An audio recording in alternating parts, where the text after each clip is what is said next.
A city built to defy the desert has been brought to its knees by its own atmosphere. Not by a sandstorm, not by a drought, but by the air itself becoming a weapon. On July 17, 2024, the heat index in Dubai, the city's feels-like temperature, reached a staggering 62 degrees Fahrenheit. This was not a record set in the desolate heart of the Rub al Khali Desert. This was in a global metropolis of 3.5 million people. An air temperature of 42.7 degrees Celsius collided with a dew point of 29.4, creating an atmosphere so saturated with heat and moisture it approached the absolute limit of human survival. But the strangest part of the story is not that a city in the Arabian Peninsula is hot. It is that the very systems designed to save it are now accelerating its collapse. The crisis in Dubai is not the heat, it is the physics of the city itself. To understand what is happening in Dubai, you have to understand a number. A scientist at MIT published in 2015. That number is 35 degrees Celsius, not air temperature, but something far more dangerous, a wet bulb temperature. This is the point where the combination of heat and humidity becomes so extreme that the human body can no longer cool itself by sweating. Evaporation stops. Even a healthy person, resting in the shade with unlimited water, will die from hyperthermia in about 6 hours. Their own internal heat becomes a runaway engine. For years, this 35-degree wet bulb threshold was a theoretical nightmare, a climate change scenario projected for the end of the century. Professor El-Fatih El-Tahir and his colleague Jeremy Powell at Loyola Marymount University were the ones who put the where on the map.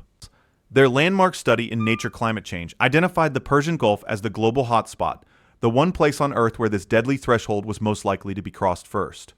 The reason is the water. The Persian Gulf is a shallow, almost enclosed sea. Its average depth is just 50 meters. In the intense summer sun, it heats up like a vast flat pan of water, with surface temperatures regularly exceeding 35 degrees Celsius. This superheated water then evaporates, loading the air above it with an immense volume of moisture. When that suffocatingly humid air blows ashore and settles over a city already searing under 45-degree heat, you get the perfect conditions for a wet bulb catastrophe. The city of Dubai is an accelerant for this process. Zoom out, and the infrastructure tells the story. For 50 miles along the coast, a city of glass, steel, and concrete has risen from the sand. Downtown Dubai, with its dense cluster of skyscrapers including the 828-meter Burj Khalifa, functions as a colossal heat sink. The asphalt on Sheikh Zayed Road, the concrete towers, the stone plazas, they spend all day absorbing solar radiation. They store the sun's energy. This creates an urban heat island effect that makes the city up to 7 degrees Celsius hotter than the surrounding undeveloped desert. The city by its very design mimics the black rock of a volcano. At night, this stored energy is supposed to radiate back into the atmosphere. But in Dubai, it often cannot. The blanket of humidity from the Gulf traps the heat close to the ground. The city that baked all day is unable to cool down after sunset. Nighttime minimum temperatures are rising even faster than daytime highs, a phenomenon noted by climate scientists across the region.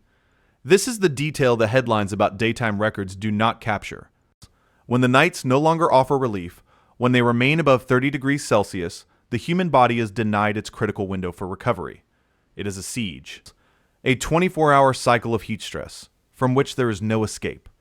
The physiological toll accumulates day after day, night after night. For the millions of outdoor workers who built the city, this is not a theoretical danger. It is the texture of their daily existence. Construction shifts were moved to the night hours to avoid the peak sun, a sensible adaptation. But as the nights themselves become critically hot, that window of safety is closing. The city's very foundation is built on labor performed in conditions that are now inching toward the lethal. This is the two-tiered reality of survival in Dubai. An air-conditioned existence for those who can afford it, and a battle against thermal load for those who cannot. But the air conditioning itself, the city's seeming salvation, is part of a devastating feedback loop. To cool the interior of a skyscraper from 45 degrees to a comfortable 20 degrees requires a massive amount of energy. That process generates enormous quantities of waste heat, which is then pumped directly out into the already superheated streets by countless HVAC units. Every cool office, every chilled shopping mall, every icy apartment is actively making the outdoor environment more hostile. Dubai is in an air conditioning trap. It cannot survive without it, but its massive reliance on it is amplifying the very heat it is trying to escape. Projections show cooling demand in the Gulf region is set to increase by 50% by the year 2030. More heat means more AC, which in turn means more waste heat ejected into the city, which means more demand for AC. A perfect, inescapable cycle. The city is trying to cool itself by turning a giant heater onto its own streets. Now, here is the part that reveals the systemic fragility built into Dubai's DNA. On April 14th, 2024, the crisis came not from the sun, but from the clouds. A weather system of historic proportions stalled over the United Arab Emirates. It delivered more than 254 millimeters of rain onto Dubai in less than 24 hours. That is more than double the country's entire annual average rainfall. A place engineered for perpetual drought was suddenly drowning. The event was a shocking display of system failure. Dubai International Airport, the world's second busiest hub for international passengers, was paralyzed. Runways were submerged. Over 1,700 flights were canceled. The videos that went viral showed the surreal image of Emirates airliners taxiing through deep water. On the city's massive highways, luxury cars and transit buses were abandoned, submerged up to their roofs in flash floods. The city's storm drainage infrastructure, designed for scant desert showers, was instantly overwhelmed. An entire metropolis, a symbol of modern engineering, had been designed with a fatal blind spot. It was built to fight the desert, but it never anticipated an atmospheric river. Meteorologists like Dr. Diana Francis at Khalifa University were quick to dismiss the initial speculation about cloud seeding. The scale of the event was far too large for local weather modification to be the cause. This was a consequence of larger mechanics. A warmer world means warmer oceans, which means more moisture in the atmosphere. Climate change, according to her research, made an event of this magnitude significantly more likely. The flood was the ultimate irony. A city spending billions to keep itself cool from biblical heat was undone by biblical rain, because its planning philosophy has always been one of singular focus. It solved the problem of heat with air conditioning. It solved the problem of water scarcity with desalination. But it never integrated its systems to prepare for overlapping, contradictory crises. The city was a collection of hyper-specialized solutions, not a resilient, holistic system. The April flood exposed the core truth of Dubai's development. It was built fast, and it was built for a climate that no longer exists. The 75-year rainfall record was not just a freak event, it was a message. A warning that the stable climate the city was designed around is gone. This brings us back to the heat. The floodwaters receded, the desert bloomed in a brief temporary flush of green. The UAE government pledged billions to upgrade flood defenses. But the quiet, creeping crisis of heat and humidity remains. It is woven into the geography, and the urban fabric, the Arabian Peninsula, is heating at nearly twice the global average rate. According to climate authorities like Professor Mansour Al-Mazroui in Saudi Arabia, summer maximums are rising by half a degree Celsius per decade. 50-degree days, once rare, are becoming the norm. The 2015 MIT study that seemed like a distant warning is now looking like a near-term forecast. Professors El-Tahir and Powell projected that without significant mitigation, the 35-degree wet bulb threshold would be regularly breached in the Persian Gulf by the second half of the century. But since that paper was published, the rate of warming has continued to accelerate. The danger is no longer a matter of simple discomfort. It is an economic threat. A 2050 projection estimates a 14% loss in outdoor labor productivity due to heat stress alone. The very engine of Dubai's growth, construction, logistics, shipping, relies on an army of people working outdoors. As more and more hours of the day become physically dangerous to work in, the economic model begins to fracture. The indoor-outdoor temperature shock is another documented health risk. The physiological stress of moving between a 20-degree building and a 45-degree street places a significant strain on the cardiovascular system. For residents, and the millions of tourists the city depends on, this constant jarring transition is not benign. It is a chronic stressor. So, the city finds itself in a precarious position. Its design creates a heat island. Its coastal location exposes it to extreme humidity. Its reliance on air conditioning exacerbates the problem. And its infrastructure was proven to be brittle in the face of an unexpected climate shock. The response from the Dubai municipality has been to get smarter. They have launched urban heat island mapping projects, using thermal imaging to identify the hottest neighborhoods. The goal is to prioritize cooling interventions, more green spaces, reflective materials, shaded walkways. These are necessary, vital steps, but they are remedial actions on a city that is already built. They are attempts to retrofit resilience onto a system that was not designed for it from the ground up. The original vision for Dubai was one of mastery over nature, artificial islands shaped like palm trees, an indoor ski slope with real snow in the desert, the world's tallest building piercing the sky. Each project was a statement that engineering and ambition could overcome any environmental constraint. But the climate crisis is not a constraint that can be engineered away with a single grand project. It is a fundamental shift in the operating system of the planet, and Dubai is on the front lines. It is a living laboratory for what happens when a hypermodern city collides with the unforgiving realities of atmospheric physics.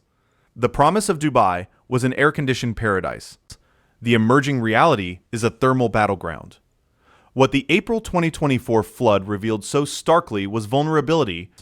The city's Achilles heel was not a lack of ambition or resources, but a failure of imagination. A failure to imagine that the sky itself could turn against it. Now, that same failure of imagination is being tested by the air. The invisible threat of wet bulb temperature is a far more existential problem than a flood. You can pump water out of a flooded mall. You cannot pump humidity out of the sky. The story of Dubai's heat is also a story of water, but not in the way the floods presented it. It is the story of the Persian Gulf itself. The shallow, warm basin is the engine of the region's humidity. Its restricted circulation and high salinity mean it retains heat exceptionally well. As global temperatures rise, the Gulf is projected to become one of the hottest seas in the world. As its water temperature climbs from 35 degrees towards 36 or 37 in the summers to come, its capacity to load the air with boatloads of moisture will only increase. This isn't just a weather pattern. It's a geological feature being weaponized by climate change. Dubai is tethered to this engine. The sea that enabled its rise as a Perlian trading hub is now the source of its greatest vulnerability. It is a geographical destiny that no amount of urban planning can fully escape. Consider the human scale of this crisis. Think of a worker on a scaffold in July, with the air temperature at 46 degrees and the humidity at 60%. The sun reflects off the glass of the skyscraper next to him. The street below radiates heat from the black asphalt. The exhaust from 1,000 air conditioning units blasts hot air downward. His body is pouring sweat, but the sweat isn't evaporating. It's just rolling off his skin. His core temperature begins to climb. This is not some distant, abstract data point about wet bulb temperature. This is a physiological event happening inside a human body. It is the silent, creeping onset of heat stroke in an environment that has become hostile to basic biology. This scenario, once an outlier, is becoming the baseline. The city is being pushed toward a new normal, a state where the outdoors is no longer a public space, but an exclusion zone for human life during large parts of the year. The conversation inside Dubai has, for a long time, been about innovation and luxury, about the next tallest tower, the next World Expo, the next futuristic project. The climate conversation, when it happened, often focused on solutions that fit within this narrative. Solar power, smart grids, green building codes. These are all crucial. But the crisis unfolding now forces a more fundamental question. It challenges the very premise of a city of millions in one of an inhospitable climate on Earth. The April flood provided a physical, tangible view of system failure. You could see the water in the streets. You could count the canceled flights. But the heat crisis is different. It is invisible. It is the slow, inexorable rise of a number on a weather instrument. It is the gradual shrinking of the hours in a day when it is safe to be outside. It is the mounting pressure on the power grid that keeps the city alive. The stakes are not just about comfort or economic productivity anymore. They're about habitability. Dr. Radley Horton, a climate scientist at Columbia University, has emphasized this point repeatedly in his research. The danger in the Persian Gulf is how close the region naturally sits to the human body's physiological limits. Climate change isn't creating a new phenomenon. It is pushing an existing precarious balance over a critical edge. Every tenth of a degree of warming in this specific region has a disproportionate impact on human health and safety compared to a tenth of a degree in, say, Northern Europe. This is the brutal specificity of climate change. It does not manifest uniformly. It finds the weakest points in the global system and exploits them.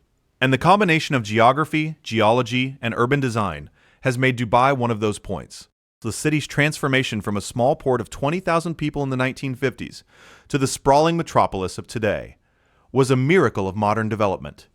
It was driven by oil wealth, global ambition, and a belief that the future could be built to order. That legacy is now confronting its own limits. The decisions made in the 20th century, the car-centric design, the reliance on glass and concrete, the build first, adapt later philosophy, are now locking the city into a dangerous thermal pathway in the 21st century. The concrete that formed the foundations of its growth has become a heat battery,